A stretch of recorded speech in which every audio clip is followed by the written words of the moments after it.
ಸಂಜೆ resin ಫ್ರೇಮ್ಗೆ clay ಅಂಟಿಸಿ ನಾನು ನನ್ನ ಮಗಳು ಸೇರಿಕೊಂಡು ಬಟ್ಟೆ ಎಲ್ಲ ಮಡಚಿದ್ವಿ. ಇಷ್ಟು ಟೈಮ್ ಇಡ್ಲಿ ರವೆಯಲ್ಲಿ ಕೇಸರಿಬಾತ್ ಮಾಡ್ತಾ ಇದ್ದಿದ್ವಿ. ಅದು ಗಟ್ಟಿ ಆಗ್ತಾ ಇದ್ದಿತ್ತು, ಯಾಕಂತಲೇ ಗೊತ್ತಾಗ್ತಾ ಇರಲಿಲ್ಲ. ಆಮೇಲೆ ಶಾಪ್ನವನು ಉಪ್ಪಿಟ್ಟು ರವೆ ಕೊಟ್ಟ, ಅದನ್ನು ತೊಗೊಬಂದು ಕೇಸರಿಬಾತ್ ಮಾಡಿದೆ. ಬೆಳಿಗ್ಗೆ ದೋಸೆಗೆ ಅಂತ ನೆನೆಸಿಟ್ಟಿರೋ ಅಕ್ಕಿ ಮತ್ತು ಅವಲಕ್ಕಿನ ಅರೆದು ಹಿಟ್ಟು ಮಾಡಿ ಆ ದಿನನ ಮುಗಿಸಿದೆ.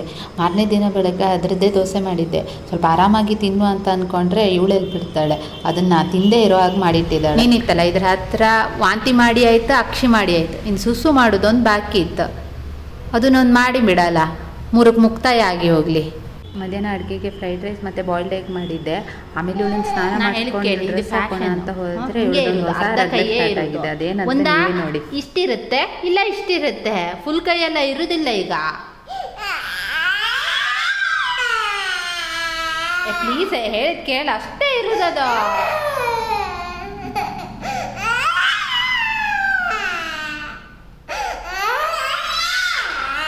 ನನ್ನ ಡ್ರೆಸ್ಸಿಂದ ಅರ್ಧ ಕೈ ಹಾಕುದ ಅದಕ್ಕೆ? ಇಲ್ಲ ಹಿಂಗೆ ಕಟ್ ಮಾಡ್ಲಾ, ಇಲ್ಲಿ ಕಟ್ ಮಾಡ್ಲಾ?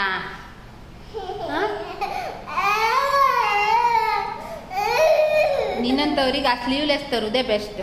ಒಂಚೂರು ಕುಳ್ಳ ಅದು ಕುಳ್ ಮೈ ಮೇಲೆ ಬರುತ್ತಲ್ಲ.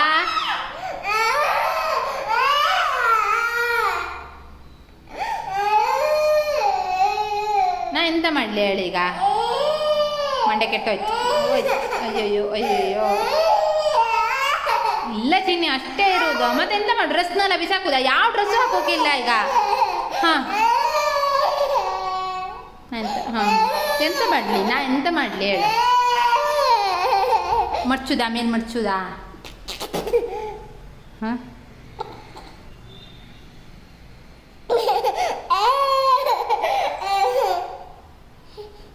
ಡನ್ನಾ? ಸೂಪರಾ?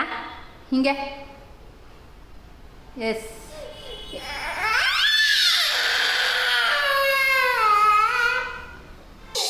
ಮರ್ಚಿದೆ ಮೂಗಲ್ಲ ಸುಳ್ಳ.